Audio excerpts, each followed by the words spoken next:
Salima Hda, 40 ans. Numéro de la carte. لا لا.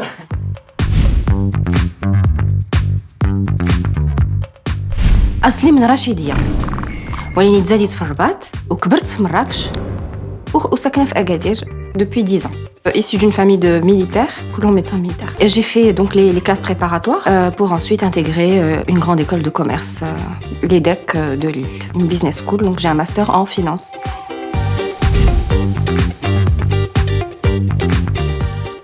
J'ai travaillé 2 ans et demi dans un cabinet d'audit à Paris avant d'avoir l'opportunité de rejoindre Banque El Maghreb à Rabat. Alors moi, j'ai toujours voulu rentrer au pays, parce qu'il faut bien que des jeunes comme nous reviennent pour faire quelque chose de bien pour le pays. Et l'occasion s'est présentée en ayant une proposition d'intégrer Banque El Maghreb. Et quel honneur que d'intégrer cette institution.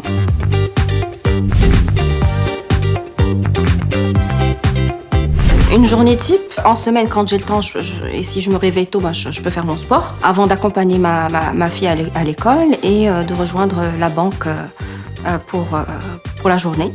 C'est chaque jour son lot de travaux à effectuer, de tâches à accomplir, et voilà. Donc les journées ne se ressemblent pas.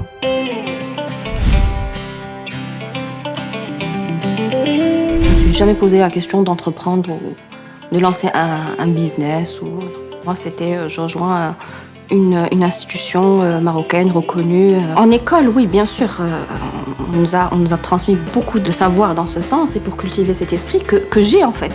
Mais il m'est jamais arrivé à l'esprit de le mettre en pratique. Mais maintenant, ça change. Donc, on est là pour encourager le changement.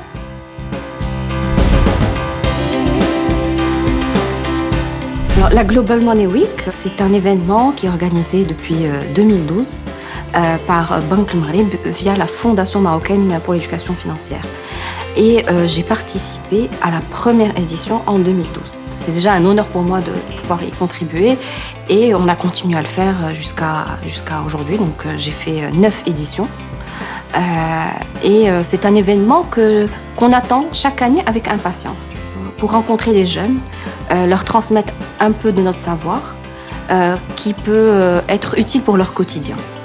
Les sensibiliser sur les éléments de base liés à la finance personnelle notamment, liés aussi au système financier dans lequel ils vont évoluer, ils vont grandir, pour qu'ils puissent mieux appréhender les décisions financières qu'ils auront à faire dans le futur. Et par rapport aux jeunes bénéficiaires, pour moi, il y avait toujours quelque chose qui manquait parce qu'on leur donnait de l'information, mais on ne sait pas finalement si ça a été vraiment utile, est-ce que ça a changé quelque chose dans leur manière de voir l'argent, les moyens de paiement, la banque, etc. Donc on n'avait pas ce feedback.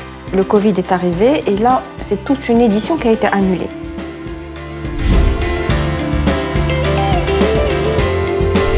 Un des éléments déclencheurs, c'était bien entendu le mail que tout le monde a reçu, où on a été invité à proposer d'innover sur un service public.